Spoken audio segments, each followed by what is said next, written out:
Bem-vindas mais uma vez ao podcast Explante, Explante Meu. E a gente está indo para o episódio 4. Isso me deixa muito feliz e muito empolgada. Hoje a gente está recebendo aqui um profissional que eu admiro muito e que eu tenho também muita gratidão, um cirurgião plástico renomado e também referência quando o assunto é entendimento sobre a doença de silicone e os riscos dos implantes mamários para o corpo e para a saúde da mulher. Formado pela Santa Casa, é membro da cirurgia plástica brasileira, da Sociedade de Cirurgia Plástica Brasileira, Dr. Ricardo Miranda. Bem-vindo.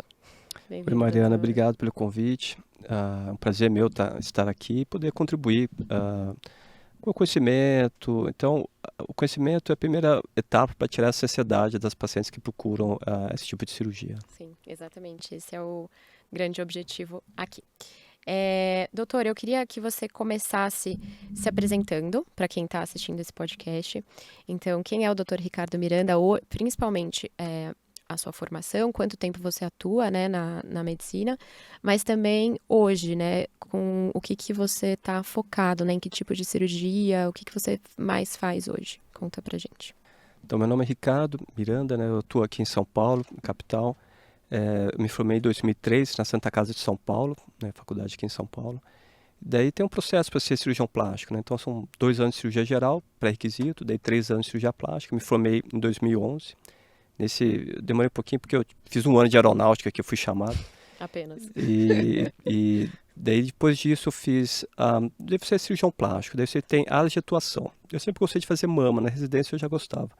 Daí eu fiz um estágio, como se fosse uma especialização no Hospital Pérola Aberto, que é o Hospital da Mulher, em reconstrução mamária. Uau. Então eu fiz, acompanhava os professores, então sempre eu gostei da parte de mama e no começo eu queria ir nessa parte de reconstrução. Daí segui com minha carreira, consultório, atendimento em hospital, em convênio. E a parte da mama sempre foi importante, assim, sempre foi uma parte grande das minhas cirurgias. Daí, eventualmente, continuei na parte acadêmica, fiz doutorado na USP. E hoje em dia, qual que é a realidade, né? Então, continuo fazendo bastante mama. Acaba sendo uns 70%, 80% do volume que eu faço. Os outros 20% a 30% é cirurgia de face, lipoaspiração e abdominoplastia. Mas o mama sempre esteve presente. Então, a cirurgia da mama sempre foi uma das cirurgias mais frequentes que eu faço no consultório. Tá. A outra que você falou é blefaroplastia, né? Então, são esses nomes esquisitos. Então, blefaro, quer dizer, pálpebra, e plastia plástica. É plástica das pálpebras. Aqui em cima. Tanto de cima quanto de baixo, pode ser também. De cirurgia facial tem o lifting também, a lipoaspiração, abdominoplastia. Então, é basicamente o que o cirurgião plástico faz, mas no meu caso eu me concentro mais em cirurgias da mama. Então essa é a realidade do meu consultório. Praticamente mulheres, né? A gente está falando Sim, de mulheres. 99% mulheres no meu consultório. E são áreas super sensíveis, né? Tanto a mama quanto o rosto, mesmo o olho, são áreas bem Sim, sensíveis. E face ainda, que é visível, né? Todo mundo vê, né? A mama põe sutiã, né? Dá para esconder um pouquinho. Uau. Bom, doutor, eu queria começar, depois dessa sua apresentação, com uma pergunta já entrando no tema, mas também queria que você puxasse um pouco desse histórico, tanto da sua parte acadêmica de estudo, como hoje, né? E eu vou te perguntar, quando que você descobriu sobre a doença do silicone? Como que foi isso? Como que você começou a entender sobre os riscos das próteses para o corpo da mulher? E o que você pensou com relação aos seus estudos, né, na faculdade? Porque provavelmente você não viu isso na faculdade, né? E aí eu queria que você contasse, assim, como que foi isso para você confrontar com algo que provavelmente você não conhecia. A carreira médica, normalmente é uma carreira muito longa, né? Se o médico estiver com boa saúde, vai atuar até os 75, 80 anos. Muita coisa vai mudar. Então, o profissional tem que estar atento a essa mudança. Eu formei em 2003, né? Estamos em 2024, passaram 21 anos. Muita coisa mudou. Então, na época, não tinha isso, não tinha estudo. Informação, né? Então, vai evoluindo, tem que estar atento e acompanhar.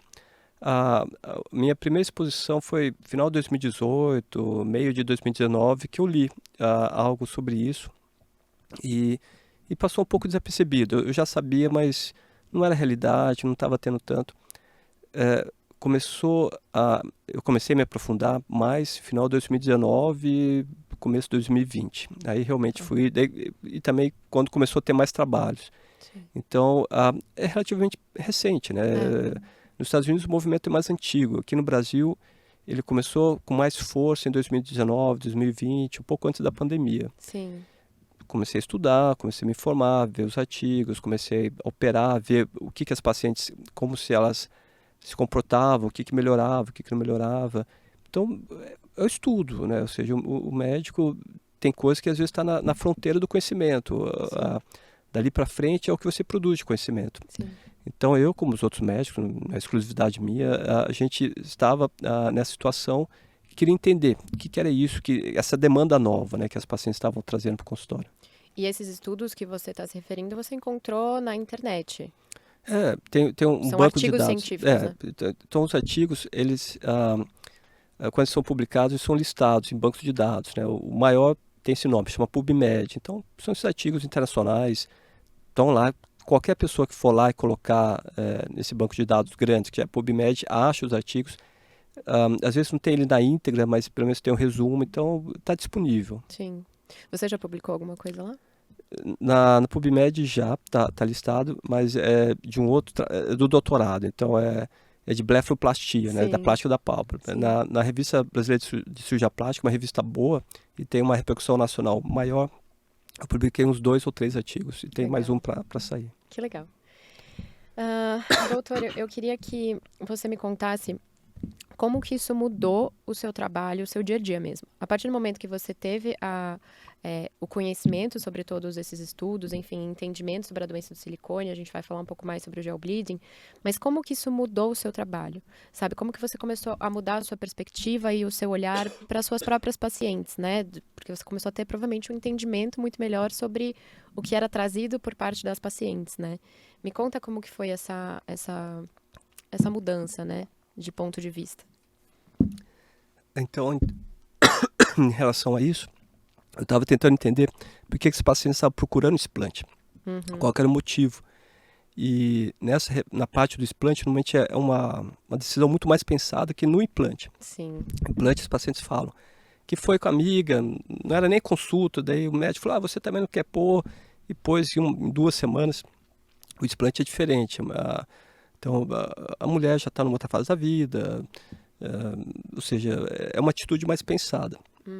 E o que eu estava tentando entender é isso. As pacientes traziam, quando tem indicação cirúrgica, o cirurgião ele tem essa visão, assim, objetiva. Então, é cirurgia, por exemplo. Uma contratura. Contratura, Grau 4. isso, exatamente, grau 3 ou 4. Então, tem classificações, 3 e 4 é mais grave. Ruptura, sinais de câncer, seroma, que é um tipo de líquido. Então, isso aí tem que tirar, ponto final. Quem tem uma apendicite tem que fazer apendicectomia. Sim.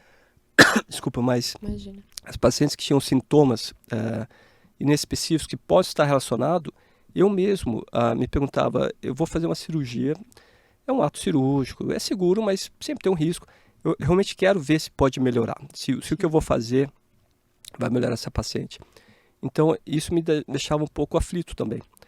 Então, a gente estava junto, né? Ou seja, as pacientes confiavam em mim, Sim. eu fazia o meu melhor, queria ver o que melhorava e comecei a perceber que, de fato, realmente, e isso está de acordo com a literatura, entre 55% e 60% das pacientes que procuram fazer esse implante tem melhora significativa e a longo prazo dos sintomas. Sim. E isso está na literatura e no meu consultório segue essa linha. Você percebe isso também? E eu comecei a perceber, ou seja, eu estava fazendo um bem.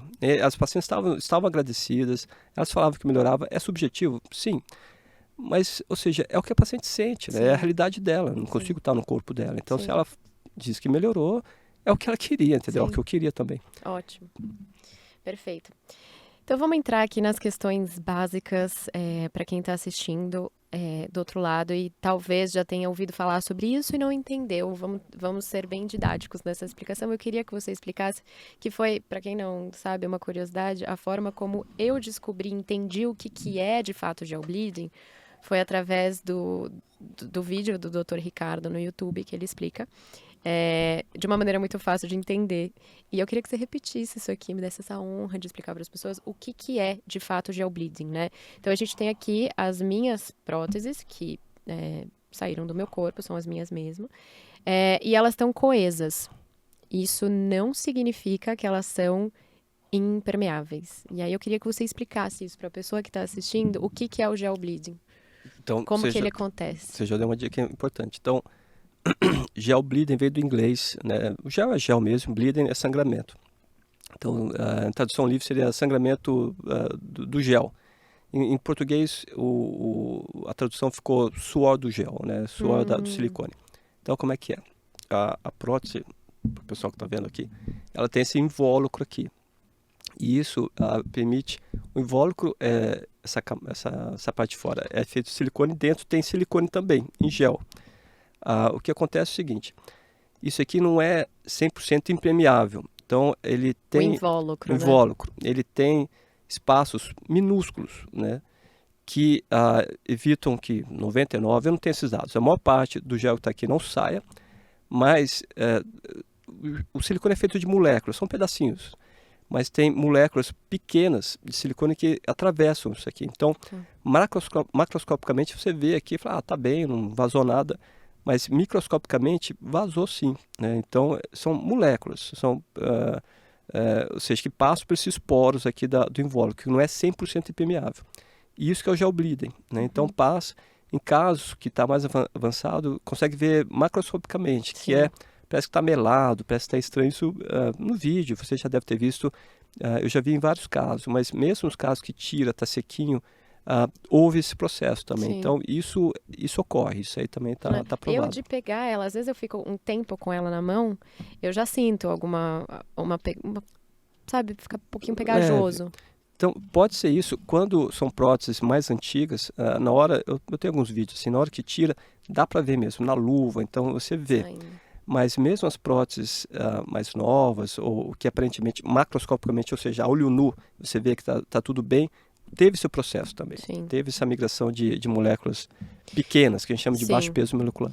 E se não me engano, o gel bleeding, ele não é só comprovado cientificamente, porque é um fato, mas as marcas, né, as fabricantes já colocam, né, que isso acontece no próprio manual, né, da prótese, né? Então isso é dado, é sabido, acontece.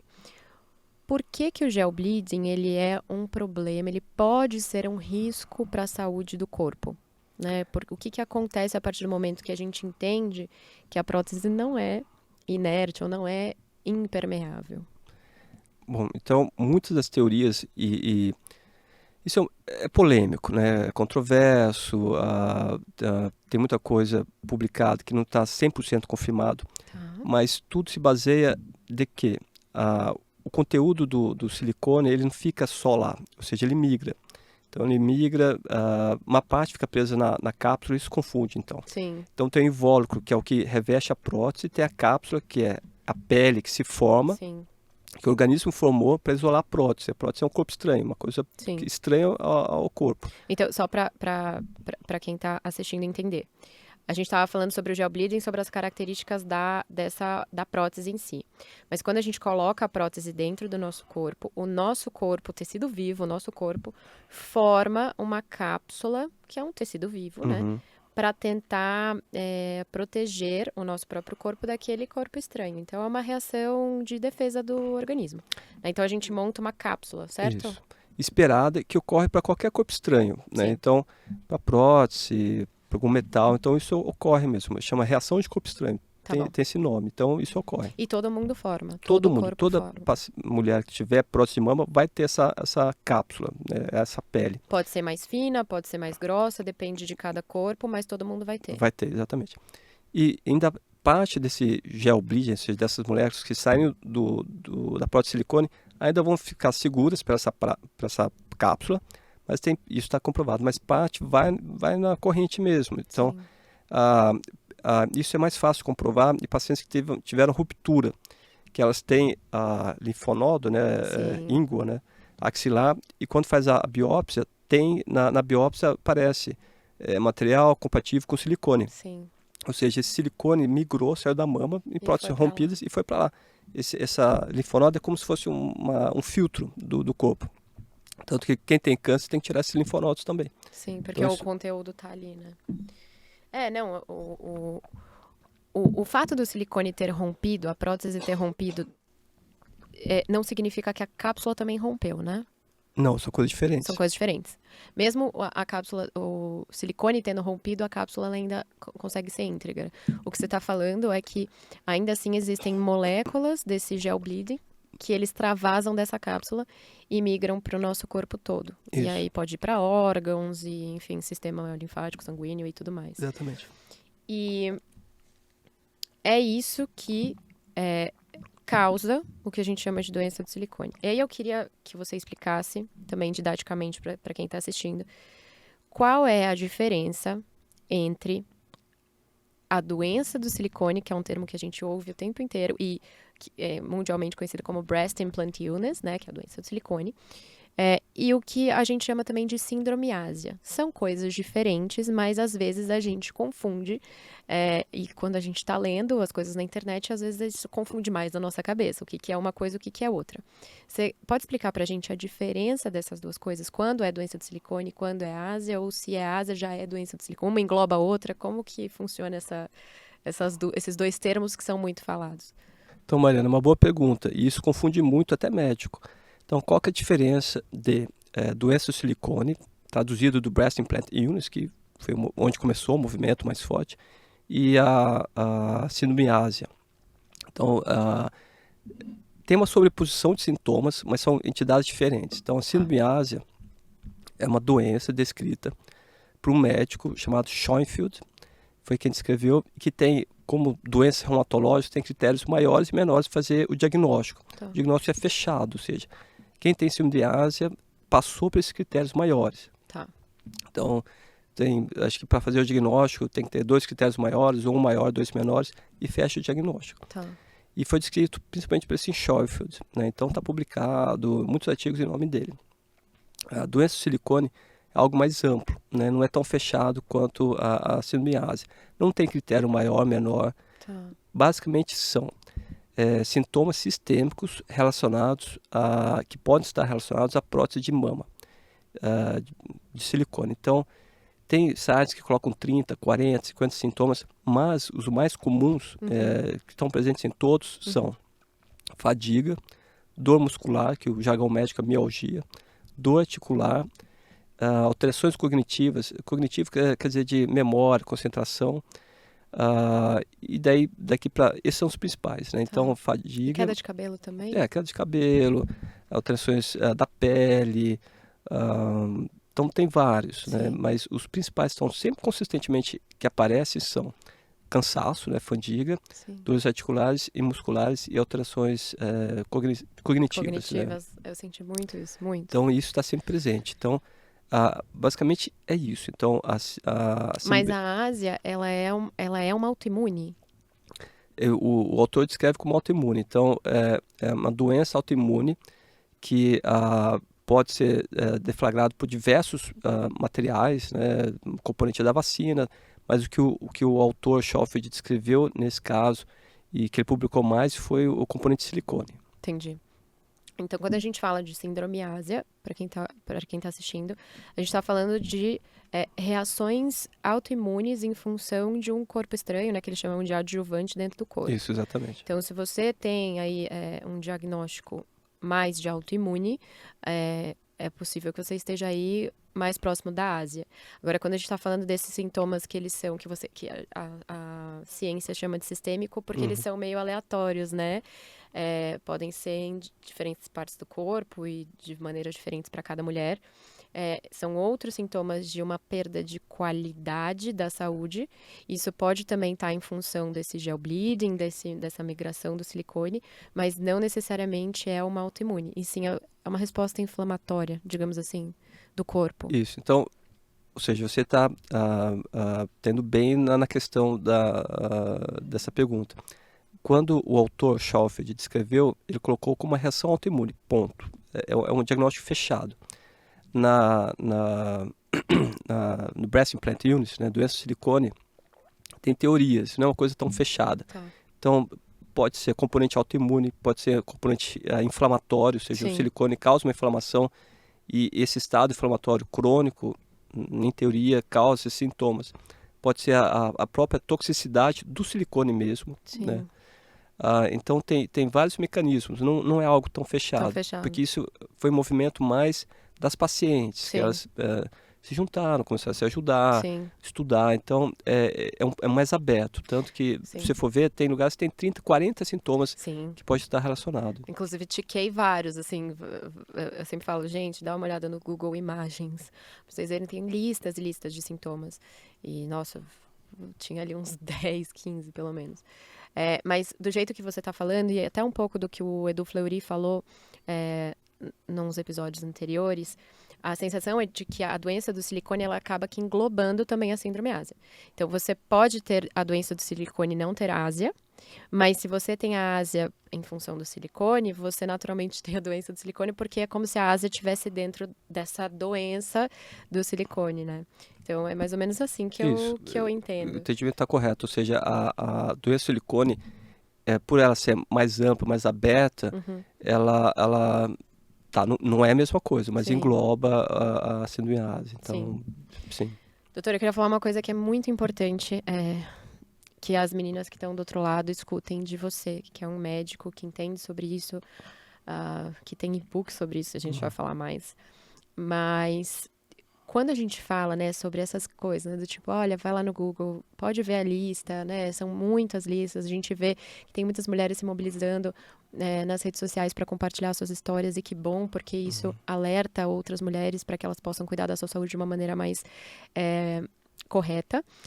Mas a gente pode cair num erro de se autodiagnosticar muito rápido, antes mesmo de, às vezes, passar em consulta com algum médico. E isso gerar ansiedade, isso gerar angústia, isso gerar medo, porque as listas estão disponíveis, né? Quando a Uhum. gente fala desses sintomas sistêmicos, tem a lista até no meu livro, né? Para que as mulheres possam também olhar para o seu corpo e fazer uma análise, né? Mais precisa da sua saúde, conseguir enxergar o que o seu corpo possivelmente está falando. Mas é muito importante a gente saber que se autodiagnosticar não é o caminho. Uhum. Então, eu queria que você falasse um pouco sobre como funciona o diagnóstico da doença do silicone. A síndromiase, acredito que seja algo mais diagnóstico mesmo, Uhum. reumato, mas fala também sobre isso. Mas quando a gente está falando desses sintomas sistêmicos, como que funciona esse diagnóstico? E se, sabendo disso, a paciente poderia se autodiagnosticar, por exemplo? Como que é isso? Então, o melhor é passar com o médico mesmo. E normalmente as pacientes passam, né? Na verdade, quando elas chegam em mim, já passaram com neuro, com reumato, com endócrino, com dermato, elas chegam frustradas. Sim, Acaba sendo um diagnóstico de exclusão. Exclusão no sentido, tirou todas as outras doenças realmente, poderia ter, como o hipotireoidismo. Não achou nada, a saúde está perfeita, pelo menos em termos de os laboratorial, marcadores estão normais, né? normais, mas a paciente continua com a perda de qualidade de vida, ou seja, frustrada. Então, elas chegam nesse momento em mim. Mas é importante passar porque eu já mandei para alguns reumatos, endócrinos, e eu, junto com esses colegas, a gente diagnosticou hipotireoidismo, já diagnosticou artrite reumatoide. Junto, às vezes, né? Nessa mulher Sim, que... então não pode pôr tudo na conta do silicone antes de fazer uma investigação maior, Perfeito. porque esses sintomas eles são muito inespecíficos. Então, cansaço, ou seja, uma mulher que teve gêmeos, que trabalha, vai estar cansada, entendeu? Sim, Então, dor muscular, são muito inespecíficos. Então, sim, tem uma sobreposição de doenças que podem ter esses sintomas. Por isso que é importante ter isso. Por exemplo, hipotireoidismo causa cansaço, causa perda da cognição, ou seja, não sim. consegue se concentrar. Às vezes vai fazer o exame, tem hipotireoidismo, toma o hormônio tireoidiano e melhora. Sim. Então, isso que é importante. Não, isso é muito importante. Que bom que você tocou nesse assunto de que as investigações elas são necessárias serem feitas até em conjunto com outros Sim. especialistas. Isso é muito importante. Uhum. A atuação, gente, de uma equipe, quando a gente está falando da sua saúde como um todo. Porque é isso que o doutor está falando. Os sintomas, eles são sistêmicos, né? Então, você pode acabar desenvolvendo coisas que não são necessariamente na mama. Sim. E como na tireoide, enfim, outras coisas. Então, você fazer essa varredura com outros profissionais agrega nesse diagnóstico de uma maneira única e mais consistente. E isso é muito importante falar, doutor, porque aí a gente vai para um ponto que toca muito nas meninas, que é O explante, ele é a cura? É difícil dizer isso, porque o médico, como cientista, ele tem que pautar no que está publicado, no que está... Então, isso é uma coisa que ainda está em andamento. Sim, Para muitos pacientes, a retirada da prótese, sim, melhorou muito os sintomas, melhorou muito a qualidade de vida, e de forma que é quantificado, que é a longo prazo. Isso tem sim, estudos. Vai ser para todo mundo? Não. Então, o médico na consulta, ele tem que informar que, ok, passou com os outros médicos, não tem hipotireoidismo, não tem artrite, não tem nenhuma de outra doença, e a paciente conscientemente quer tirar a prótese, não faz mais sentido, na busca da melhora desses sintomas. Ela tem que saber que não é garantia que esses sintomas vão melhorar. Isso tem que deixar bem claro. sim, Tem uma chance de que melhore, mas não é garantia. E caso não melhore, provavelmente não tinha essa relação, né? sim. Então, isso que a paciente tem que saber, infelizmente não tem nenhum exame, o laboratório, exame de Que traga imagem, essa garantia. que traz garantia. Fala assim, olha, tá, então o cansaço, a dor muscular é por conta disso. Ou, não, no seu caso não é. Hoje em dia, infelizmente, não tem. Tem que fazer cirurgia e observar. Sim, E, normalmente, eu digo que se vai ter alguma melhora, ela ocorre até 6 meses, talvez um ano. sim, Se não ocorrer depois desse período, dificilmente vai ocorrer. vai vir. É, uma coisa que o doutor Eduardo, doutor Eduardo Fleury, me explicou, porque eu ainda tenho alguns sintomas, eu melhorei muito, muito mesmo, assim, significativamente, assim, bastante. Mas a urticária crônica que eu tinha, ela ainda aparece de vez em quando, de uma maneira mais branda, em áreas menores, né, do corpo e não tão forte, né, com aquela coceira que eu não aguentava. Eu ainda tenho algumas tonturas de vez em quando, né, muito mais esporadicamente do que Uhum, antes. E o Edu, ele me explicou algumas coisas, como, por exemplo, a gente não sabe no teu corpo, é o que você falou, a gente não consegue rastrear, uhum, onde que aquelas moléculas foram parar. Então, às vezes, outras coisas podem servir de gatilho para essas reações inflamatórias de onde uhum, estão essas moléculas, né? Então, a gente não sabe ainda, é o que você está falando, a gente não pode trazer essa garantia, porque a gente ainda não sabe também nem o nível de, acho que a palavra pode ser toxicidade, uhum, que talvez o implante tenha causado. E pode ser que essa mulher tenha outras questões também de saúde que não sejam somente a prótese, né? Mas é muito importante falar isso porque tem meninas que elas, como eu tenho o perfil do livro nas redes sociais, eu recebo muitas mensagens de dúvidas, enfim, pedidos de ajuda e tudo mais. E muitas das mensagens são essas dúvidas do tipo, quando que eu vou melhorar? Sabe, fiz, sei lá, tem 2 meses, ainda não melhorou esse sintoma. E o que eu falo é sempre o que eu escuto de vocês e o que os estudos mostram. Não, uhum. não dá para ter a garantia. E cada corpo é um corpo, né? Não tem como a gente Sim, olhar para a colega do lado e falar porque ela melhorou, eu vou melhorar. não. Então a gente tem que ter essa consciência também de ter expectativas corretas, né? Uhum. E por isso é importante fazer esse mapeamento todo antes, para que essa expectativa ela seja cada vez mais próximo da realidade, né? Incrível, ótimo. Doutor, eu queria que você falasse, já que a gente está falando sobre esse tema, sobre o seu e-book. Uhum. Você tem um e-book que está disponível lá no seu site, que fala tudo isso que a gente está conversando aqui, né? Sobre a doença, o que que é, quais as Uhum. diferenças, as principais perguntas com relação a isso. Eu queria que você contasse quando que você criou esse e-book, por quê, e como quem está aqui do outro lado assistindo tem acesso. Como que a pessoa chega nesse e-book? Fala aí. Então, é um e-book que eu fiz, deixei disponível no site, em PDF, gratuito, que é uma tentativa minha de colocar tudo, esse conteúdo todo relacionado às próteses, num material só, né? Então, Sim, eu coloquei como meta para mim, todo ano atualizar, porque vai mudando mesmo. sim, Então, é verdade. primeira vez eu coloquei em 2020, agora tá na quinta edição 2024 que vai Uhum. sair em março. Eu estou acabando de pegar alguns artigos e já vou colocar. Então você Então, vai atualizando até com artigos. e tem que ser assim, né? Então, é um e-book embasado, tem referência, tá tudo lá, a pessoa pode ir lá buscar, ou seja, se eu vou dizer alguma coisa, eu tenho que dizer com referência, né? Então, nesse book fala dos problemas que a silicone pode causar de forma mecânica, como ruptura, contratura, Sim. é, questão estética, como tem uma deformidade em cascata, que a prótese fica alta aqui, a mama cai. Como que chama? Double. Isso confunde, mas esse em cascata é o Waterfall Deformity, vem tudo do inglês, né? Tá. Tradução livre é isso mesmo, deformidade em cascata. Tem o Double Bubble também, que é Isso. dupla bolha, que a prótese desce, tá? E a mama fica mais alta. Ah, Tá. Tem várias, tem deslocamento lateral, medial. Então tem isso, tem a parte da síndrome tem a parte do doença silicone, tem a parte do câncer, né? Sim, Que não é um câncer de mama, é um câncer de sangue, né? Linfoma, é um né? linfoma. Que é o BIA-LCL, né? O linfoma anaplásico celular grandes, esse nome grande, entendeu? Esse nome gigantesco. Então tá tudo lá, né? E eu me esforço para todo ano atualizar com artigos e tentar pôr todo esse material num lugar só, na tentativa de informar os pacientes que buscam esse E conhecimento. de uma maneira gratuita, disponível no seu site. É, Conta para as pessoas qual é o site, como que elas podem ler. Já abre uma aba nova, ó, você que tá vendo o YouTube agora. Abre uma aba nova, tá me escutando aí, vai ouvindo e vai digitando o seguinte. Fala aí, doutor. www. É o meu nome, né? Então é drricardomiranda.com.br. Se colocar no Google dr.ricardomiranda, vai Já aparecer vai o vir site. o site. E lá tem um link, baixa o PDF, é gratuito, é para isso mesmo, para É informação. isso. É um esforço que eu estou tentando fazer para dar esse conhecimento para os pacientes, né? Ótimo, Então maravilhoso. pode baixar, tá lá, vai sair a quinta edição agora.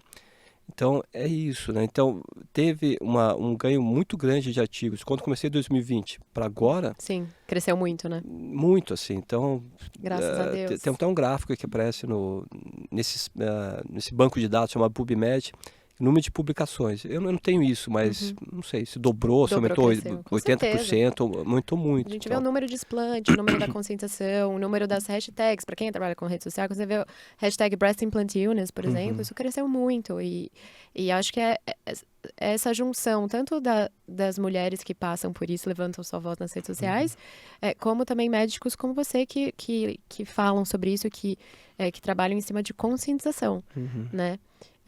Gente, conteúdo gratuito, científico, com referência, com as fontes, com os estudos, tá aí. É só vocês entrarem no site do Dr. Ricardo, baixarem e lerem.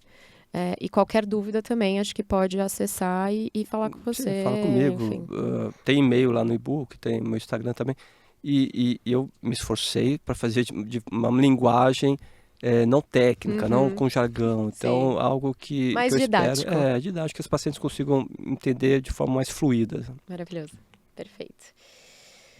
Bom, doutor, eu queria fazer uma pergunta já falando sobre todo esse seu trabalho de conscientização, né, de algo que é o que você falou, é voluntário, é gratuito, da sua preocupação com relação ao fato de que a paciente deve ter a consciência, né, sobre riscos, enfim, tudo isso. É claro que você valida as suas pacientes, as mulheres que trazem os seus relatos de sintomas. É claro, visível e óbvio que você valida a doença de silicone. A gente está falando que você tem um e-book sobre isso, onde você traz todos os estudos e as explicações. Eu queria saber qual é a sua visão com relação a essa grande polarização de totalmente contra a prótese e totalmente a favor da prótese, né? Então, médicos que falam que isso não existe, que isso é tudo mito de internet, enfim, pessoas que falam nunca mais põe prótese, enfim. Eu queria saber a tua visão sobre essa polarização que se cria, né? Qual é a visão, Ricardo Miranda, sobre essa polaridade? Né? Então, do modo que eu vejo e que eu tento levar para minha vida, nenhuma visão totalmente antagônica, ou fundamentalista, ou fanática, vai ser uma visão que vai dar espaço para uma discussão crítica e aberta e que você consiga entender realmente o assunto. Então, nem quem está numa ponta, nem quem está na outra ponta vai conseguir ver o lado de cada um, né? Então, eu acho isso ruim, né? Para discussão, você tem que estar aberto, né? Então, pode ser que daqui a 5 anos mude, daqui a 10 anos mude de novo, entendeu? Então, essa atitude fundamentalista é ruim para a ciência, e é ruim para o movimento, é ruim Como um todo. para o desenvolvimento dessa área de atuação. Então, eu acho isso ruim. Eu respeito, em termos de decisão pessoal, se o médico não quiser pôr, ou se o médico põe, mas o que, pelo menos para mim, é você estar aberto a isso, sabe? Leia, veja, se atualize. Sim. Se necessário, mude a sua atitude, entendeu? Ou seja, ninguém tem compromisso com o erro, né? Então, Sim. tem que mudar. Então, acho isso ruim, essa atitude fundamentalista. Sim. Né? Então, os médicos, em geral, Vão ter alguns que, do consultório deles, coloca prótese, ou seja, tem um lado mais estético mesmo, faz uma mastopexia. Tem outros que têm essa visão mais de reconstrução, mas isso sim, é obrigação do médico, para aqueles que colocam, esses pacientes que perguntam, é obrigação do médico dizer, né, que o implante mamário, com qualquer implante, não é exclusivo da prótese, pode ser implante de quadril, Dentário. dentário, qualquer coisa, tudo tem risco. Então tem os riscos, tem risco de romper, tem risco de ter contratura, tem risco de ter sintomas associados ao implante, né, que Sim, isso é uma coisa que é a doença do silicone que a gente sim. fala. Então tem que falar isso, né? O paciente tem que saber disso. A grande mágoa das pacientes é essa, que elas não foram informadas na hora que colocou. E, e depende da...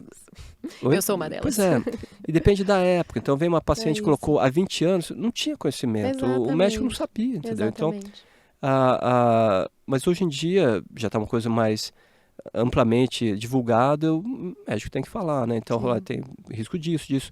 E uma coisa que eu sempre falo, que é difícil das pacientes ter esse conceito ao vir ao consultório, é que a diferença entre a prótese vitalícia e ter uma data de validade. Uhum. Então, o Importante. que o médico pode falar é o seguinte: a prótese não tem uma data de validade, que é uma comida. Por exemplo, depois de um mês, tu tem que jogar Tipo, fora. certeza, né? Certeza. É. Sei lá, daqui a um mês tem que jogar fora. Não tem. O que os fabricantes falam, e eu já falei com representantes, que entre 10 e 15 anos É o deve timing. investigar, fazer uma ressonância, ver como é que está. Mas não tem uma data de validade. Então a data de validade é indeterminada. Mas isso não quer dizer que o implante é vitalício. Por exemplo, coloca numa moça de 20 anos, vitalício é o quê? Durar 60 anos, 70 anos, até ela ter 90 anos. Não vai durar. Uhum. Isso é certo. Uhum. Então, a não ser que você ponha uma prótese numa senhora de 90 anos, daí talvez seja vitalício, mas tirando esse Depende. caso, Depende depende, do se ponto de partida. viver até os 120, né, mas tirando esse caso, Uhum. normalmente não vai ser vitalício. É Então, isso. isso nos manuais, como nos Estados Unidos você está trazendo para cá, já está no manual. Então, fala assim, o implante Não é não vitalício. é vitalício, vai ter que fazer exames, vai ter que talvez fazer manutenção, tem que trocar, No manual da prótese, né? já está A aparecendo isso. paciente tem acesso a esse manual? Tem, o médico entrega para ela.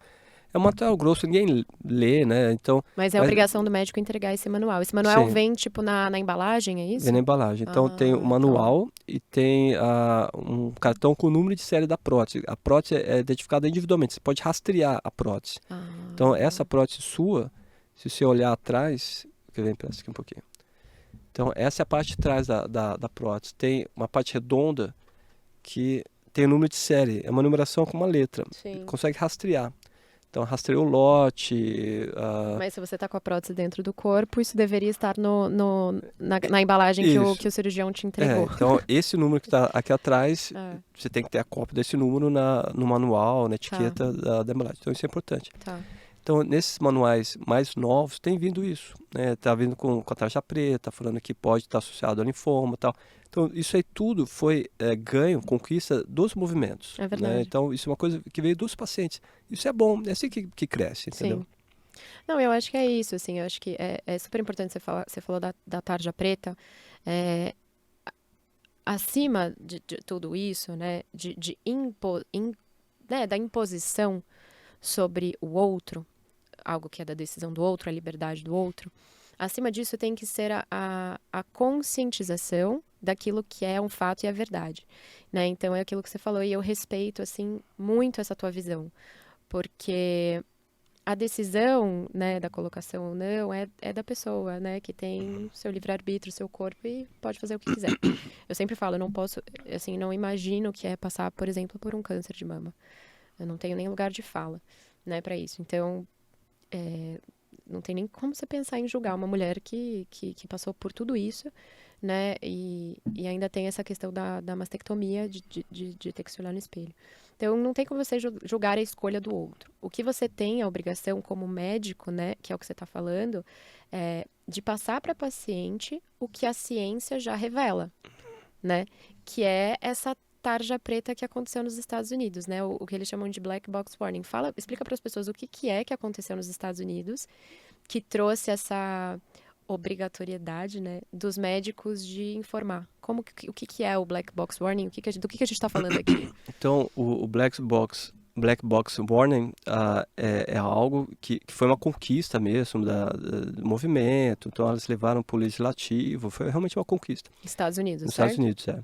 E que os fabricantes de prótese de silicone são obrigados a colocar no manual um aviso que diz que a prótese não é vitalícia, que a prótese pode ter risco, que a prótese de mama pode desencadear, embora, né, a estatística não sabe bem ao certo a incidência, mas esse tipo de linfoma.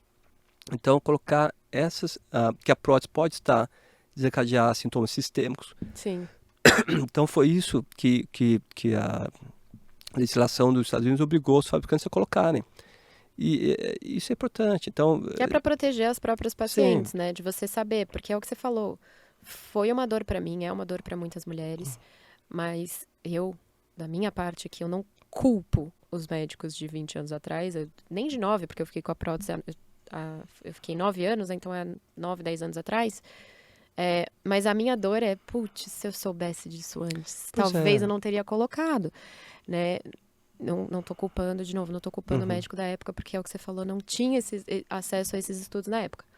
Mas já que hoje tem, e hoje a gente sabe, e é dado, é cientificamente comprovado e tudo isso, é obrigação falar sobre isso, né? De informar. A partir do momento que você toma a decisão, e a decisão é tua, do teu corpo, só saiba do que pode acontecer e até para que essa mulher que colocou a prótese, ela possa cuidar da sua saúde de uma maneira mais assertiva, né? Olhar mais, porque muitas mulheres, provavelmente as suas pacientes, aconteceu isso também. A gente demora muito para perceber, né? Esses sintomas da doença do silicone, eu falo no meu livro e às vezes na internet, eu falo, eles são meio homeopáticos, né? Esse cansaço vai vindo com o tempo, aí você começa a misturar com a tua vida pessoal, você não sabe de onde vem. Então, se você não tem a noção disso, você não tem a consciência desses riscos, você demora muito tempo para perceber o que pode estar prejudicando a sua saúde. Então, é até necessário para que essa mulher, mesmo que ela escolha colocar prótese, ela, ao longo desse tempo com a prótese, ela tenha um cuidado mais assertivo com a sua saúde. Ela saiba olhar mais pro corpo dela, sabe? E procure ajuda, né? Mas de uma maneira mais assertiva. Não esteja tão perdida, né? Porque as pacientes, às vezes, demoram. Ela fala assim, olha, eu passei com, sei lá, 4 médicos, 4 especialistas, todo mundo falou que eu estava bem, mas eu não estava bem, eu tava me sentindo mal. E elas têm esse conforto, acabam tendo, conversando com outros pacientes que estão na mesma situação. Sim. Então, é nisso que elas veem o conforto, né? Sim. Porque você se sente, de fato, não louca. A gente fala assim, calma, vocês não estão loucas. Você não está louca. O seu corpo está falando com você, né? E quando você olha para o lado e você vê que tem outras mulheres que estão passando por isso e também se sentem confusas muitas vezes, você fala, nossa, então que bom, eu não tô louca. Meu corpo tá mesmo falando alguma coisa. Bom, eu respeito muito essa tua visão, né? É sobre a conscientização, né? Acima de tudo isso. Falando de explante especificamente, cirurgia de explante em bloco, explante, né? Porque explante a gente está falando de retirada da prótese e daquela cápsula, Isso. né? Não é só a prótese, tá, gente?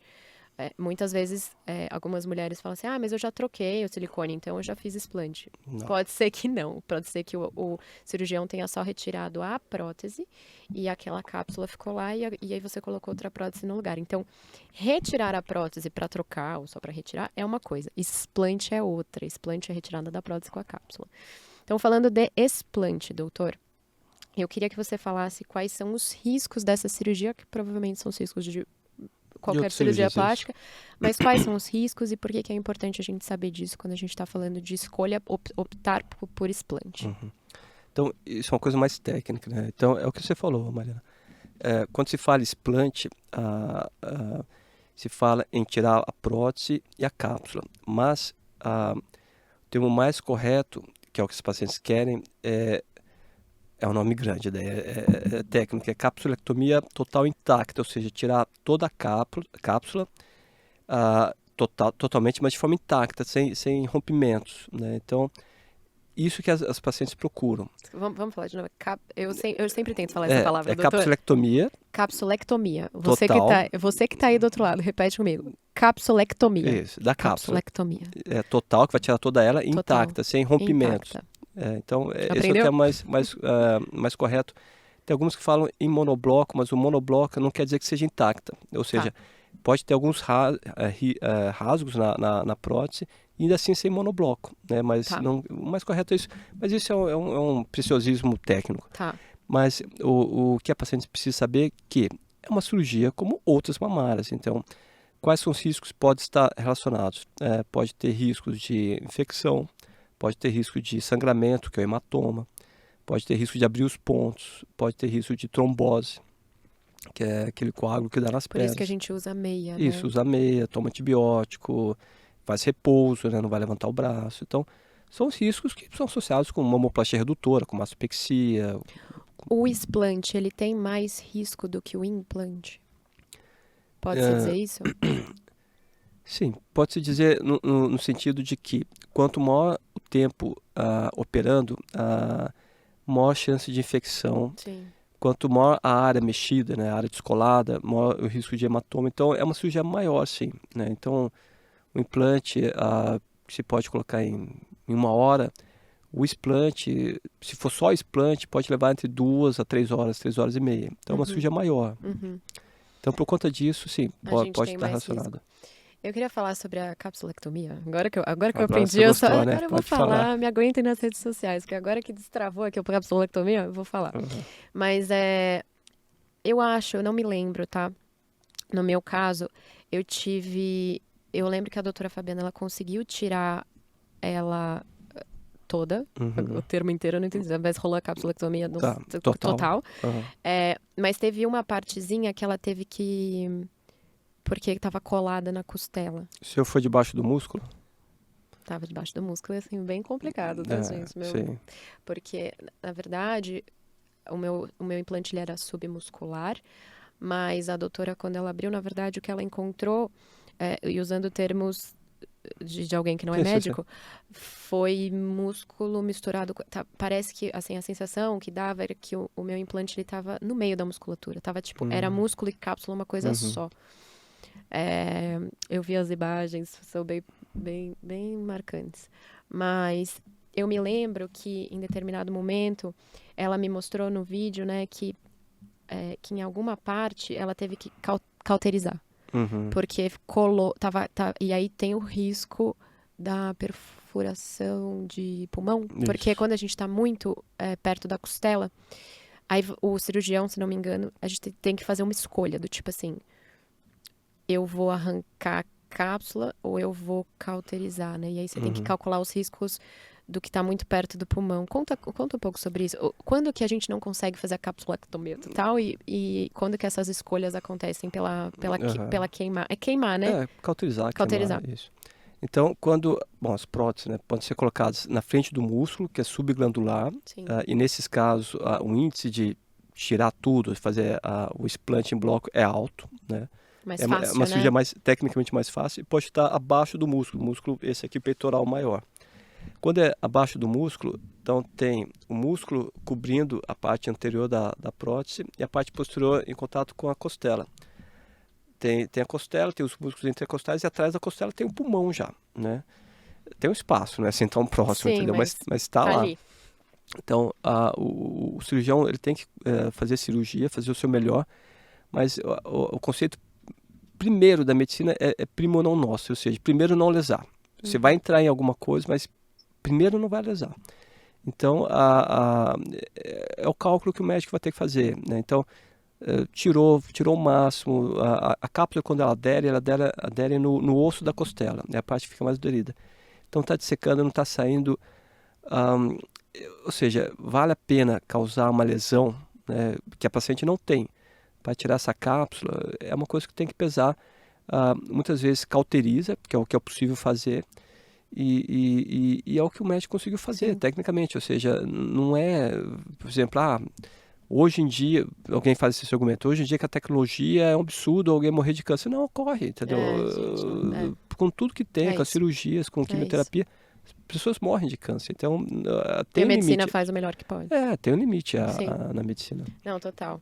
Mas é interessante a gente falar, porque muitas vezes as meninas podem ver que talvez a capsulectomia não foi. Talvez precisou cauterizar uma parte ou outra, ou tem alguns rasgos e Uhum, foi cauterizado, mas que tá tudo bem, foi o melhor que foi feito, muito provavelmente, uhum. e que a cauterização ela protege, né, de qualquer outra É uma tentativa toxicidade, né? de destruir, de desnaturar É, a cápsula e os isso. resíduos de silicone. Então, é a tentativa de fazer isso e possível. E tem artigos que falam que isso está registrado, que a melhora se ocorre também dessa forma. Então, pronto. Doutor, eu sei que eu queria falar sobre algo que. é, Essa vai ser uma pergunta que eu trouxe também das redes Uhum, sociais, de muitas perguntas que as meninas fizeram, porque eu abri lá uhum, uma caixinha uhum, e falei que eu ia receber um cirurgião renomado, enfim, e falei para ela o que vocês gostariam, para elas o que vocês gostariam de saber e tudo mais. E as perguntas que vieram eu meio que juntei numa tá bom. pergunta só para a gente falar sobre isso. Então, assim, eu sei que é sabido, né, que nenhuma cirurgia é 100% previsível. É o que a gente está falando, né? Existem os riscos, tipo, na hora que você abre, você pode descobrir algo que não estava lá no exame, Uhum, muitas vezes de imagem. Então, não é 100% previsível. E por mais que a cirurgia tenha sido super bem sucedida, correta, digamos uhum, assim, né? Existem algumas coisas que podem acontecer no pós-operatório, e eu estou falando de explante uhum, especificamente, que podem trazer conclusões por parte das pacientes, muitas vezes erradas, ou muitas uhum, vezes por angústia, né? Enfim, porque num pós-operatório a gente tem uma situação delicada do nosso uhum, psicológico quando a gente está falando de explante, por isso até do livro, né?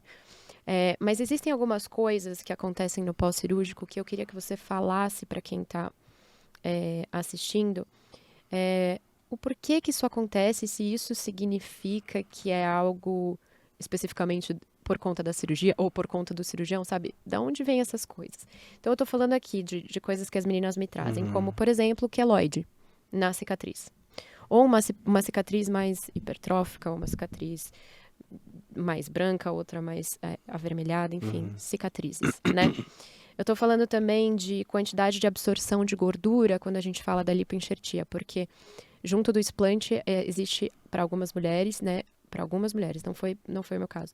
A opção de você fazer uma lipoenxertia para preencher com gordura do seu próprio corpo, né? A região que você retirou a prótese. E se sabe que uma parte dessa gordura que você coloca aqui nessa região é absorvida, o corpo uhum. absorve. Quantidade da absorção dessa gordura, quando é diferente de uma mulher para outra. Por que será que isso acontece, sabe? Tamanho da cicatriz. Ai, por que a pessoa que tá aqui do meu lado, que eu sigo, ela tem uma cicatriz menor do que a minha? Isso tem a ver Uhum, com o médico que eu escolhi, por exemplo? É, um tamanho de mama sem lipoenxertia. Então, por exemplo, uhum, eu não fiz lipoenxertia. uhum, Eu fiz a mastopexia, depois do explante, né? Junto com o explante. Eu tinha mais seio, eu tinha mais peito do que eu tô agora, né? Minha mama, ela tá menor. uhum, Isso significa, sei lá, que alguma coisa. Isso significa que aconteceu alguma coisa na cirurgia, enfim. Porque a minha mama, eu não fiz lipoenxertia. Minha mama ficou menor do que a outra que também não fez lipoenxertia. O que isso significa, sabe? Lembrando que eu fiz 2 uhum, mastopexias na minha vida, né? O que mais que trazem aqui? Ah, ondulações na mama. Se não me engano, chama aderência, coisas assim, né? Então, uhum, ou retração, enfim, aderência. Ondulações que aparecem talvez 2, 3, 4, 5 meses depois, né? Por que essas coisas acontecem? É normal ou não é? Tem a ver com o médico, com algo que aconteceu na cirurgia? Me conta isso, esses que eu trouxe pra você. Só alguns, só Não, alguns. tá bom já. Então, a primeira coisa é a cicatrização, né? A cicatrização, ela é um evento que depende muito do paciente. Ou seja, mesmo que eu queira fazer um queloide é aquela cicatriz grande que passa as bordas da cicatriz, eu não consigo. Ou seja, se eu quiser fazer um queloide em quem não tem a tendência, se eu der o pior ponto que eu queira dar, entendeu? Eu não consigo causar esse queloide. Então, isso é uma coisa genética, da paciente mesmo. Então, o médico pode fazer o melhor dele, dar os pontos do treinamento dele. e mesmo assim a cicatriz não ficar adequada, né? Porque tem um processo que é independente do ato médico, que é o processo de cicatrização da paciente, né? Então, pode ter queloide, é dela, pode ter cicatriz hipertrófica. Uma coisa que aí sim o médico pode evitar é dar os pontos de cirurgião plástico, para não ficar aquelas marcas por fora. Mas isso todo cirurgião plástico faz, entendeu? É uma coisa básica. Então isso sim, isso o médico é da responsabilidade dele, mas cicatriz hipertrófica não é. E assim, eu entendo, frustração, o paciente culpa o médico, mas não é culpa do médico. E eu não quero defender a classe, entendeu? Mas é a É de ciência, corpo, é de cada é da corpo. tendência. Então a queloide é uma questão. Outra questão é da absorção da gordura. Então, isso tem um pouco dos dois, né? Então, a técnica tem que ser correta, tem que tirar a gordura, quando tira a gordura vem sangue, vem sono, então tem que deixar a gordura mais limpa possível e manipular ela o menos possível, porque é um tecido vivo, né? Então, se você colocar, sei lá, bater no liquidificador, vai matar as células de gordura. Sim. Então, o médico faz essa parte. Mas mesmo ele fazendo essa parte, vai ter uma absorção, né? Natural do corpo, Natural. para toda Vai mulher. ter, fisiológico, né? Em torno de 40%, 50%. Mas vai ter algumas mulheres que absorveu 60%, outras absorveu 35%, 40%. E isso é a diferença de cada uma. É metabolismo, isso eu não sei bem, ainda não, Mas é de até, cada corpo. até onde eu apurei não consegui saber essa diferença, mas ocorre. Então, isso é de cada corpo, né? Então, para o mesmo médico, em diferentes pacientes vai ter diferentes taxas de absorção. Uhum. A questão de retração, né? Então, isso é mais, pode ocorrer. O que é retração? Então, tirou a prótese e ficou umas marcas profundas na mama. Meio que para dentro, é É, isso? para dentro. Às vezes o bico e a areola retrai, fica mamilo invertido.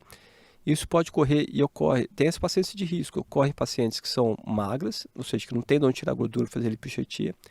Em pacientes que têm próteses grandes e com pouco tecido mamário, né? Então, o médico, por melhor que ele faça, não tem tecido, não tem cobertura. O que acaba acontecendo é que a mama ela se adere nas partes mais profundas aqui do músculo, da costela. Sim. O tratamento disso é o paciente às vezes tem que engordar e fazer uma lipoescultura depois de Sim. 6 meses. Mas isso é algo também fisiológico? A aderência? Ou a aderência ou retração? Eu não sei a diferença. Retração. Então, isso não é questão de tendência ou genética, isso aí é questão do biotipo da paciente. Então, Tá. os fatores de risco são paciente magra, Magra. que não tem de onde você fazer a lipoescultura, pacientes que têm próteses grandes e que um pouco tecido mamário. Então, você faz a ressonância, você vê a espessura da mama, às vezes Sim. é meio centímetro, 1 Pequeno, centímetro. Essa paciente tem um risco alto. Nossa, eu tinha. Então eu tinha risco. É que a Sim. minha prótese não era tão grande, mas eu era essa paciente que não a lipoenxertia não era uma opção para mim. E o meu tecido mamário era bem pouquinho, mas não tive essa retração. Pacientes que têm um agravante como o seu, prótese abaixo do músculo submuscular, a lipoescultura, ela tem uma dificuldade maior, porque normalmente a lipoescultura tem colocado debaixo do músculo. Então o músculo tem que estar íntegro. No seu caso, que o músculo está Uau. solto, não é uma opção. Entendi. E falei assim, então enxerta na mama, mas como é que você vai enxertar numa espessura de meio centímetro, 1 centímetro? A gordura não fica lá. Entendi. Então tem essas dificuldades técnicas que é muito fácil. Falar assim, o médico é ruim, o médico não se esforçou. Ou foi um erro da cirurgia, um erro médico, porque você fez com esse ou com aquele. Então é dificuldade. Quem está lá, ou seja, é uma experiência muito própria. Então quem está lá, está na frente, está, ou seja, operando, tendo dificuldade, tendo os casos bons, tendo os casos ruins. É difícil, então tem que compreender esse lado. Isso não é justificando, ou seja, que você não pode melhorar. Você sempre pode melhorar. E tem que ser humilde, ver, melhora, estuda e se treina mais. Mas é algo que é tecnicamente difícil e às vezes tem limite. Né? Então, tem limite técnico mesmo. Então, da retração é uma dessas. Então, paciente magra, próteses grandes, né, pouco tecido mamário e submuscular também é um agravante. Tá. A retração, ela aparece quando? Em torno de 2 a 4 meses. Ai, então É não aparece recente. na hora. Ela aparece. É porque não aparece logo no pós-operatório, nas primeiras, quando você tá tirando ponto. Ela vem aparecendo depois de uns 2 a 4 meses ela É, aparece. então, o que tem que deixar claro, tem a retração e tem a flacidez, né? Então, Tá. na internet tem vários que tirou daí no pós-operatório imediato, a mama tá sobrando, tá Renata esquisita, Mais, tá tá, mas nesses maravilhoso. casos, com o tempo, costuma O melhorar. tempo vai, o corpo vai A pele voltando. retrai, tem uma redistribuição da glândula. Então, É isso. tem vários casos na internet que você olha e fala, não é possível que é a mesma É a paciente. Mas mesma. às vezes A a gente fica Renata Mais foi bem impressionado. conhecido isso. Então, e isso é uma coisa difícil, mas realmente pacientes abaixo de 40 anos, que não tiveram filhos, Sim, tem uma chance maior da mama retrair, da sim. pele Da pele meio que se dá uma acomodar firmada. e ficar tudo bem. É 100%? Não, infelizmente não. Tem casos que pode ser que tenha que fazer uma outra abordagem. A retração ocorre como que se a parte mais interna da mama colasse, então, nas estruturas profundas, no músculo. Por quê? Porque não tem cobertura, ou seja, não Entendi. tem espessura. Então, nesse processo de cicatrização, digamos assim, ela acaba colando Sim, lá pra dentro.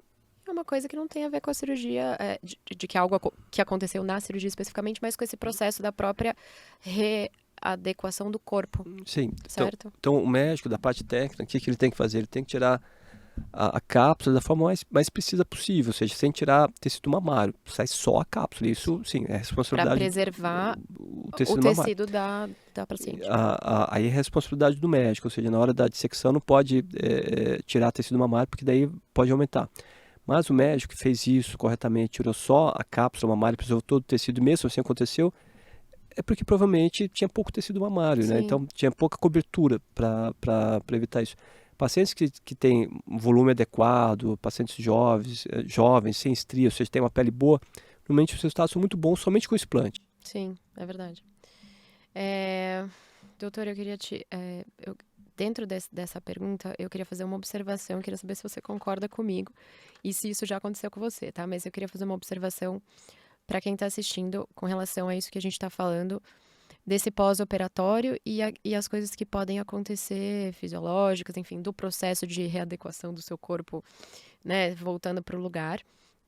Se algo aconteceu, como até queloide, ou retração, ou aderência, enfim, esses termos, com você 2, 3, 4 meses depois da sua cirurgia de explante, é, é importante que você retorne ao médico que você fez a cirurgia, que foi um médico que você escolheu, que te trouxe a segurança, a quem você confiou. Retorne para ele, porque muitas vezes acredito eu que seja uma conduta, existem formas de você corrigir, né? E não acho que nem correção, porque não é um erro, né? Mas existem formas de você refinar, né? Esse procedimento, né? Então, por exemplo, a quem teve a retração, talvez uma lipoenxertia, enfim. Mas retorne, fale de volta com o seu médico, traga isso de volta, para que você também dê a oportunidade de ouvir desse médico que fez a tua cirurgia, opções que você tem, né, para tratar isso, né? Já aconteceu com você, das suas pacientes retornarem, assim, tipo, eu tô com uma cicatriz, será que ficou grande? Será que tá hipertrófica? Será que é queloide? Como que eu trato? Isso é uma pergunta, inclusive, que me fazem, como que eu trato a cicatriz, né? Volta pro cirurgião e fala, o que que eu passo na cicatriz? 3 dias de pós-operatório, o que que eu já passo na cicatriz? Como que é esse retorno de pós-operatório para você? Então o pós-operatório é uma parte importante, né, da recuperação, o médico tem que dar todo o atendimento. Então é por isso que é importante ter uma coisa chamada relação médico-paciente, né? Sim, Então não é uma coisa muito própria, né?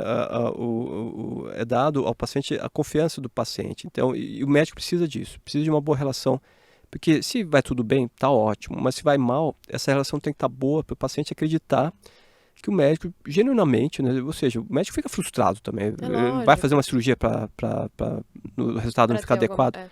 Então, o médico fica frustrado também. Então, essa relação tem que estar boa para que ainda haja essa confiança, para que ele tenha essa oportunidade de voltar e dar um resultado melhor. Então, isso é Sim. importante, E de né? ajudar, De de ajudar, acolher, sim. né? Acho que é uma das coisas que eu aprendi, enfim, nessa experiência, do acolhimento, a importância do acolhimento de vocês, Uhum. porque esse pós-operatório ele é delicado e muitas vezes ele envolve muitas dúvidas. E porque a paciente acha que já passou uns 2 meses, já fui nas consultas de pós-operatórios de praxe, Uhum. a partir de agora eu estou sozinha. E não é, né? Então retorna, volta, veja, converse. Acho que é muito importante essa troca. É necessária, não é nem importante, é necessária, Sim, né? então uma boa relação médico-paciente, voltar, teve algum problema, volto com o mesmo. São raros casos muito raros, eu posso dizer, que o médico não quer realmente ver e melhorar e dar suporte, entendeu? Lógico, Sempre quer fazer isso. lógico. Então, essa que é a questão maior. Ou seja, eu tive casos ruins, óbvio, todo mundo teve, entendeu? Agora, Todo médico, todo cirurgião. tá operando, então vamos supor, a incidência de hematoma é de 1 para cada 100. Quem fez 1000 cirurgias, entendeu? Que seja 1%, vai ter 10 casos Sim, são de hematoma, entendeu? intercorrências, Então é estatístico. é. Não pode ter 10%, não pode ter 100, entendeu? Sim, Mas vai ter. Então, sim. vai ter retração, vai ter. Então, tem que estar na faixa da literatura e o médico, como tudo, tem que estar vendo o que eu fiz, o que eu posso melhorar, Sim. estuda, treina. E cuidar, né? Eu acho que o cuidado, a medicina é sobre cuidar. Então, eu acho que esse acolhimento, esse cuidado, essa relação médico-paciente que você está falando, é isso. Exatamente isso. Bom, a gente já está finalizando, chegando nas perguntas finais. Mas eu queria que você colocasse aqui, para as meninas que estão assistindo, se elas tiverem dúvidas sobre tudo que a gente está falando, qual é o melhor canal para perguntar para você? Qual é o melhor canal para chegar no Ricardo? Ou quero passar em consulta, ou quero tirar uma dúvida. Qual é o canal? É teu site? É teu Instagram? Onde que você tá ali mais disponível? Como que chega no Ricardo para falar sobre isso? Para trabalhar essas angústias, essas dúvidas, esses medos, enfim. Então, bom, eu tenho meu e-mail, né? Hoje em dia, Instagram é Dr. Ricardo Miranda, se colocar lá aparece. Então, dúvidas eventuais, pode mandar, eu tiro, eu tenho toda a boa vontade, não tem problema nenhum. Mas para algo mais formal, realmente para atender, Diagnósticos. diagnóstico e ouvir, examinar, tem que ser em consulta, né? Nada substitui isso. E não comigo, com qualquer outro médico que tenha confiança, entendeu? Sim, Mas eu tiro muita dúvida, ninguém mais manda e-mail, entendeu? Eu tiro muita dúvida pelo pois é. Instagram. Então, os Sim, pacientes entram, vê, mandam um direct, eu tiro dúvida. sim. Daí eu falo assim, olha, até aqui eu podia ajudar, o resto tem que te examinar, tem que ver em consulta e tudo mais. É isso. Ou comigo, ou qualquer outro cirurgião plástico que ela tenha confiança, entendeu? Mas o momento da consulta é o momento que inicia, eu estou batendo nessa tecla, mas inicia essa relação médico-paciente. Sim, Então, é isso aí. naquele É momento. aí que dá o play, É, né? e essa relação não inicia trocando mensagem no Instagram Lógico. ou WhatsApp, alguma coisa assim. Tem que sentar ali, né, Sim. o presencial mesmo, entendeu? E você atende, doutor, em São Paulo. Estamos Na falando de São capital, Paulo. isso. Mas você também atende online? Você faz consultas online? Como que Faço. funciona? Então, De uma pessoa que tiver, sei lá, BH. dá pra fazer. Então, na pandemia isso ficou muito... ocorreu muito, ou seja, ficou mais... A própria Conselho de Medicina, ele colocou isso como uma ferramenta. Então, faço sim. Tem muito brasileiro que mora fora, né? Então, a medicina no Brasil é de qualidade, né? Sim, muito. E os pacientes que moram, os brasileiros que moram fora, eles querem esse médico brasileiro, não só da língua, Sim. mas culturalmente é diferente, ouve, não é tão formal, ou acolhe melhor. Então, atendo muito paciente fora. Então, eu faço uma consulta online, vejo, falo, explico. Sim. Tem que ter uma consulta presencial obrigatória antes da cirurgia, né, que tem que examinar. Mas consulta online adianta bastante coisa. Então, Sim. manda o pedido de exames, entende o que a paciente está requisitando. Então, Já dá para sim, começar. Startup. Da parte de literatura de Ricardo Miranda, a gente tem o e-book sobre doença do silicone, o explante, enfim. Temos o e-book, temos mais alguma coisa para ser lido? Tem um e-book no meu site. Artigos. No meu site eu coloquei bastante. No site está disponível os artigos. São 2 publicados, tem mais 2 em análise. Então, Artigos seus. artigos meus na Revista Brasileira de Cirurgia Plástica, porque é uma revista que está crescendo muito. Sim. Ah, Muito bom. basicamente é isso. E Muito bom. no Instagram tem os posts, né? No YouTube No tem bastante coisa, YouTube, é é isso que eu ia verdade. falar. No YouTube eu faço bastante vídeo explicativo, né? Sim, Então, falo lá, sento, hoje vamos falar sobre a diferença de prótese na frente e atrás do músculo. Então, sim, YouTube tem bastante vídeo também, dá pra ver tem. lá.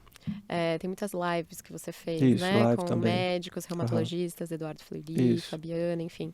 Tem bastante conteúdo no YouTube, bastante conteúdo de leitura e tem muito conteúdo dinâmico no Instagram. Uhum. Então, acompanhem o Ricardo, façam suas perguntas, se possível, enfim. Se precisar, passem em consulta. São médicos que estão disponíveis para desde a conscientização e as dúvidas, como também para atendimentos. Então, isso é muito importante. Doutor, para finalizar, eu queria que você. Eu sempre peço isso para quem passa aqui. Eu queria que você olhasse para aquela câmera lá daqui a pouco e pensasse nessa mulher, nessa menina, nessa jovem, ou nessa pessoa mais velha, enfim, que está assistindo esse podcast, muito provavelmente, ou já explantou e está no processo de pós-operatório, ou está no explante, digamos assim, e descobrindo sobre tudo isso, que é um grande mundo, né, Uhum. de conhecimento. Qual é o recado que você tem para passar para essa mulher que está entendendo tudo isso, está aprendendo tudo isso? Possivelmente está angustiada, possivelmente está cheia de dúvida, possivelmente está cheia de medo. Enfim, qual é o recado de você como cirurgião plástico que entende sobre isso e que também tem vivência, paciente, vivência de cirurgia, enfim, qual que é o recado do teu coração como médico para essa mulher que tá assistindo? Bom, então, o que eu queria passar primeiro, que você não está sozinha, né? Ou seja, o que você está tendo, outras mulheres tiveram, já passaram por isso, já vieram. E agora, já passado alguns anos, em que aumentou essa conscientização, tem mais material, tem uma comunidade maior. Então, ou seja, a frustração aparece, o desespero, mas não está sozinho. Então vá, procura um médico, converse, se informe. Isso que a gente está fazendo, né? Então tem material de qualidade. Eu percebo que quanto maior informação de qualidade, diminui um pouco a ansiedade. Uhum. Então, calma, né? Vai lá no consultório, senta. Outras mulheres já passaram por isso, outras mulheres já tiveram isso. E então é algo que está mais comum, que os cirurgiões plásticos já estão tendo mais vivência, né? Então é algo que a gente pode ajudar, né? A gente vai se esforçar para ajudar, sim, o máximo possível, né? Então esse é o comprometimento com a paciente em tentar fazer o melhor para dar qualidade de vida, para tirar ela daquele desespero. Então não está sozinha, se informe com informação de qualidade e senta com o seu médico para tirar as dúvidas. Sim. E acho que você falou uma palavra muito que eu falo muito às vezes, né? Porque eu passei por isso, eu fiquei muito desesperada quando eu comecei a estudar sobre isso e descobri tudo isso que a gente está falando aqui no podcast, mas eu queria que alguém tivesse me falado isso, que você falou, calma, calma, se informe, estude, informação de qualidade, informação que não seja curta, uma informação que te traga também esse conforto, esse acolhimento, mas é isso, calma. Vai procurar os médicos, vai procurar os caminhos que têm as soluções. A medicina já está avançando para isso, a ciência já está avançando para isso. E mais do que isso, você não está sozinha. Você tem muitas mulheres aí para dar as mãos, né? O objetivo é esse. Então, doutora, eu adorei essa finalização, esse teu recado. Queria te agradecer imensamente por ter vindo aqui, se disponibilizado seu tempo e por explicar pra gente coisas tão didáticas de uma maneira tão leve e fácil de entender. Obrigada. Então, Mariana, eu que agradeço pelo seu trabalho, pelo seu livro, por essa conscientização. Então, é isso. Você, de forma genuína, está querendo trazer essa informação para os pacientes, né? E está convidando os médicos. Eu conheço o Edu, a Fabiana, conheço esse pessoal. Então, parabéns pelo seu trabalho. Continue assim. E espero que sua atitude, né, que essa conversa que a gente teve agora ajude bastante paciente. Eu também espero. Vai ajudar, com certeza. Obrigada, doutor. E para você que terminou de assistir esse episódio, eu queria te pedir um favor. Se foi importante para você, compartilhe com quem você acredita que também precisa ouvir tudo isso e aprender tudo isso. Não esquece de ativar todas as notificações, sininhos, dar like, se inscrever no canal, porque dessa forma a gente alcança mais pessoas e você também vai também ser notificada de quando a gente trouxer novos episódios. Então, e troca com a gente. Coloca nos comentários o que você achou, as suas dúvidas, e interaja com a gente, tá bom? Muito obrigada, até a próxima.